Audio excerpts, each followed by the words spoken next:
Hey everyone, so today I'm going to show you how to draw a marble and I'm going to explain some of the principles behind how to make this work really well so that you'll be able to apply some of the things that we talk about today in other drawings. I'm using Prismacolor color pencils in this drawing and I'm using a gray mid-tone paper because that helps the colored pencils really kind of like pop out and get a nice look to them. So what I've done so far is just really lightly going over with the white and now with the blue, sort of like mapping out where everything's going to be. And what I want you to make sure that you do when you do this is you want to make sure that you preserve your highlights early on. So the highlights are going to be what gives your drawing that really nice reflective, texture that a marble has. So if you lose those highlights early on, you're going to have issues. So just make sure that when you get started, you look at where highlights are on your object and you make sure that you capture those. And for this drawing, I'm using a range of different Prismacolors, and I'm going to put in the description all the different colors that I used. But with this, like the whole idea is to give you the principles behind this so that you can really use other colors or do it the way that you want to make your drawing. Now, when using Prismacolors, you'll notice that when you use them, if you press lightly, you'll get that kind of like grainy look, but you can build up layers that way. But experiment with what happens when you press down a bit. So in this case, I'm pressing down quite a bit to get that more burnished look, and that's where you're actually literally with like the color pencil, you're kind of pushing down on the tooth of the paper. So every paper has like a tooth, which is sort of like the texture to it. And as you draw and you push into it, you're flattening out that surface and you're sort of like coating the paper with the colored pencil so that the grain of the paper doesn't come through anymore. And the reason you might want to do this in this case at the beginning is that you're going to sort of start with like pretty vivid colors. And then you're going to use other colors to sort of like blend into them in order to make things more realistic. Because you'll notice that when I press with just one color, it's pretty flat. So the coloration is a little bit flat, but it's just to get things started and get, the color where I want it to be. The other thing that I want you to notice is that the pattern that's on the marble, it sort of like looks as if it's sort of wrapping around the round object, which makes it give that form, and it gives like the direction of the form, and it helps. So even just like that little blue area that's sort of like curving around the form, that gives it the shape. So, you want to kind of like observe those sorts of details in your drawing. And now what I'm doing is I'm just, I want it to look more like those little like air bubbles that are in a marble. So if you take the highlight and then you make a dark, dark mark, basically just right next to it, it kind of pops it up a little bit, and it gives that, like going from dark to light, it gives that contrast that makes it look more realistic than just a plain old highlight. So now in the section that I'm working in, you'll notice that I am using more than one pink. So I have one that's called Process Red, but it's actually more of like a fuchsia type color. And then I also am sort of blending into it with rose. So, and then I added some white as well.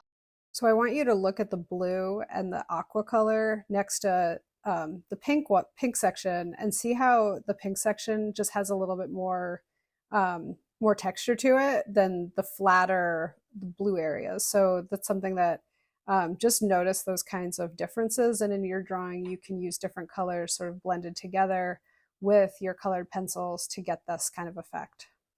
Another thing I'm paying attention to is how the colors sit next to each other. So if they're hard edged or if I'm softening the edges. And as you soften the edges, it'll actually look more realistic a lot of the time, because that's usually how colors sort of sit next to each other, is that they're more blended, or they're not as often as stark.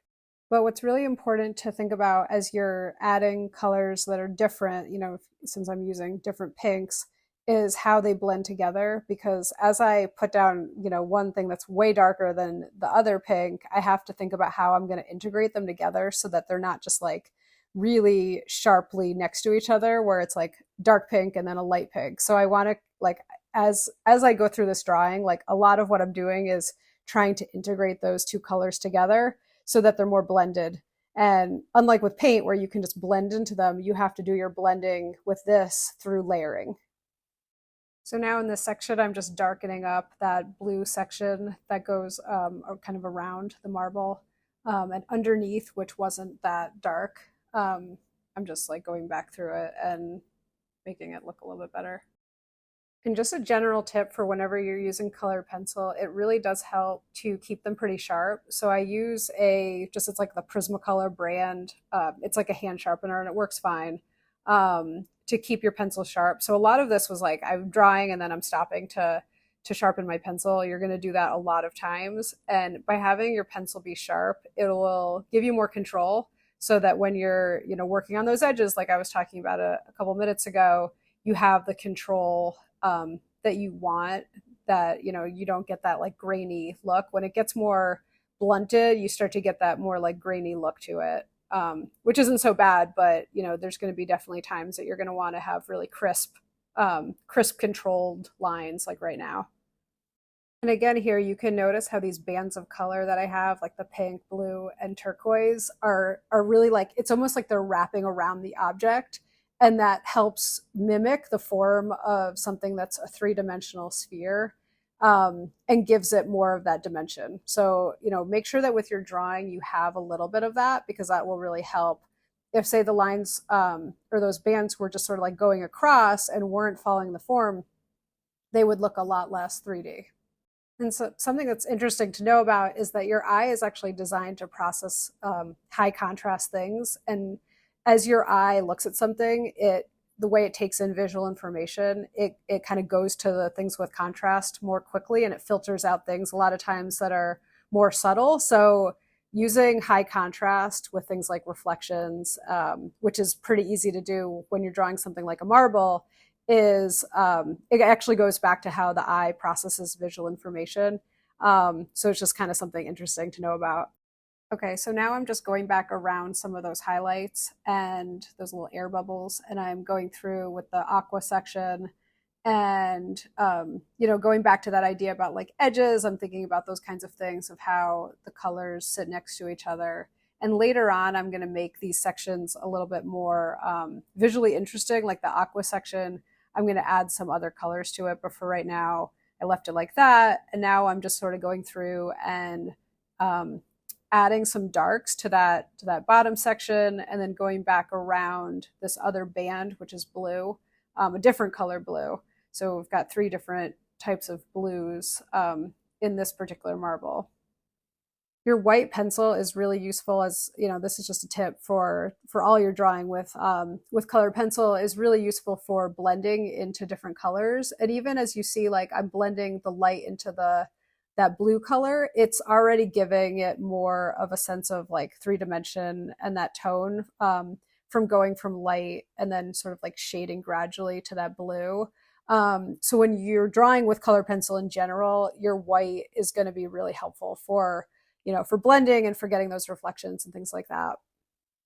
So now for the section, you can see how it goes from that light cerulean blue to white back to the light cerulean blue, and then you have it sort of like gradually, it's like a gradual fade. And that just will make it look more realistic. So a lot of this is sort of like fussing with the drawing to kind of like work those layers so that it looks more 3D. I think sometimes what people run into is the colors will be put down in kind of a choppy way. So a lot of the time that you're doing this will be spent kind of like fussing a little bit and going in and layering and then trying to kind of get it to be more gradual. So you have to be a little bit patient with that aspect of this kind of drawing. And, like I said at the beginning, you can start by just like layering it really softly, or you can start by, pressing down and burnishing it more. But either way you do it, you're going to be trying to think about like the color pencils are going to be blending into each other in order to make things more visually interesting and more 3-dimensional.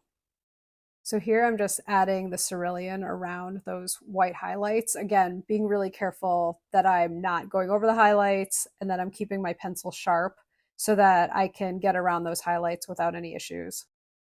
And so now here I have this dark mark right next to the light mark. And even just that, like notice how that gives it that glassy look to it by having the contrast, the high contrast between dark and light. That really helps give it that texture that you're going for. And so now I'm just going back through and adding some more of the white to that section on that left-hand side, which still is not resolved. So I still have to, add some of those highlights and work on that section. And if you get a set of these, you can experiment with different types of blue. Like your set will probably come with a bunch of different versions of blue. And I recommend just practicing with just like seeing the difference between the different shades of blue that you get and, what happens with one versus another. And if you layer them, the different types of effects that you can get are pretty cool. So here again, I'm just going around those highlights that I started with at the beginning and making sure that, that whole area is filled in. And I know a lot of times, like when people draw, they start by thinking about things in terms of like coloring in a section. And the reason I skip around so much and I don't just like do one section and then another section and then another section, and I'm kind of bouncing around from one area to the other, is that with drawings, it's so important that you look at everything kind of as a whole that's coming up, and that you're thinking about like shaping the object or forming the object as opposed to just like drawing a section and then filling it in. So I'm always sort of mindful of that. And I think that a lot of the times when people like learn how to draw, they're trying to do one section at a time, and go in order. But that doesn't always work quite as well as looking at something as like an entire object, because what ends up happening is that blue cerulean on that right-hand side is going to be interacting with the pink. And so you have to be kind of thinking about what those interactions look like, because contrast is so important in your drawing. So that's a tip that I have, is just like, you want to be thinking about the whole object.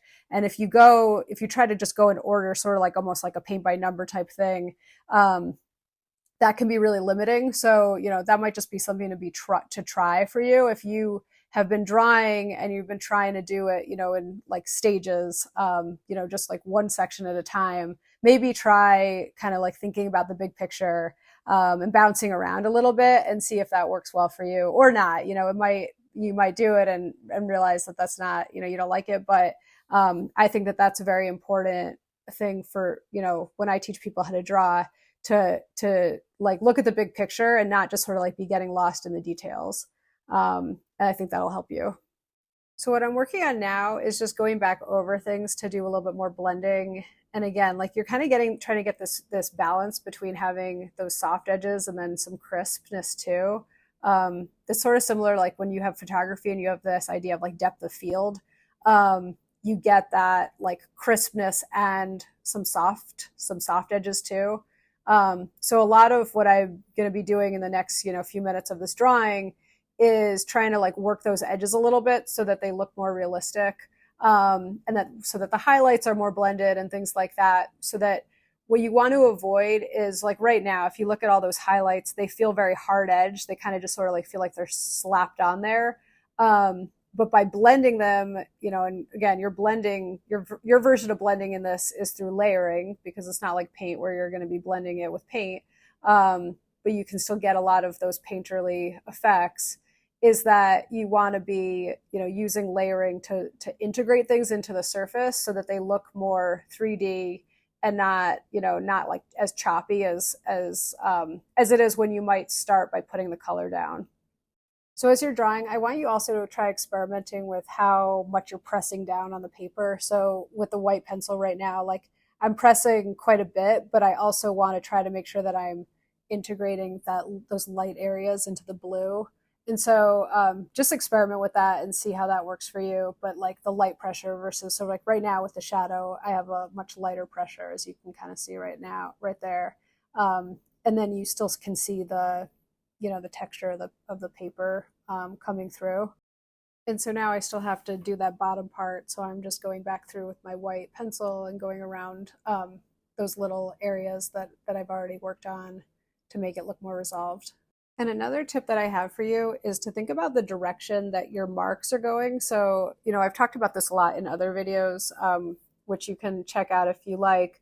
When you're drawing, you really want to think about the direction that your lines are going in, because that will really help give it that 3D sense.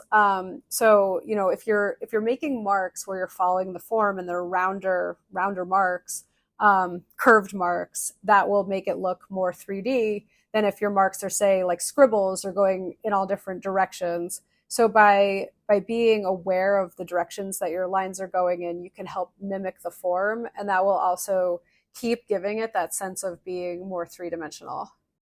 Now, a good tip for when you draw shadows is a lot of times it's helpful to use some of the colors that you already used in your drawing for the shadow. So the reason for that is that when you have an object and it's casting a shadow, the color you often can see in the shadow, even if just very subtly. So I want you to notice that with various shadows, like are they actually gray or black, or do they actually have sometimes color in them, or what is actually happening in a shadow. And by not just using black in the shadow, it kind of gives it like a more cohesive look, and a little bit more visually interesting as well. So I'm using a lot of the different colors that I used in the drawing throughout the shadow as I'm drawing the shadow. And also in the shadow, I want the edges to be really soft. So I'm pressing down really lightly in this section. And I want it to also, the marks be different than they are in the marble, because that will also make it clear that they're different materials, right? So like the marble is one texture and maybe the table that it's sitting on is different. So I think that by having those different marks in that also helps give it that sense as well. So now's the time for just looking at your drawing and try to sort of like notice some things that you might want to make slight changes to. So I noticed that the aqua I felt like was too flat. So I added a little bit of a different color green to it to give it a little bit more visual interest and make it look a little bit more of that glassy kind of look that I'm going for. So these are the kind of things that at the very end you can just like look at your drawing and decide if there's just some slight changes that you want to make. And so that's what I'm doing right now, darkening up the shadow, and making that shadow still soft, but have a little bit more of an edge to it. And just kind of putting those final touches on your drawing.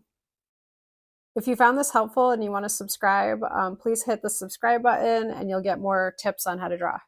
So the last few things that I'm going to do are I'm going to keep going over the shadow. And I know it's like hard to see if anything is really changing, but I assure you that slowly, there are differences this is the kind of drawing that like you do a lot of little changes, and then all of a sudden you kind of look at it and go, oh, okay, that starts to shape up and look, the way that you want it to look. But a lot of the things that you're going to be doing when you make a drawing like this are going to be these very subtle changes that, like one thing doesn't really seem like that big of a deal, but then over time, you'll get this really good look to your drawing. And the way that I think about, teaching drawing is that if you learn the principles of why things work the way they work, like having high contrast and things like that, then you can take those principles and apply them to any drawing that you're doing. So this kind of drawing that I showed you today, you should be able to apply the things that we talked about, like contrast, thinking about your edges, all those different tips that I had, to whatever drawing that you're doing, and any color. Like if you want to do a marble with all different colors, you should be able to hopefully take some of the things that we talked about and apply the ideas discussed to your drawing.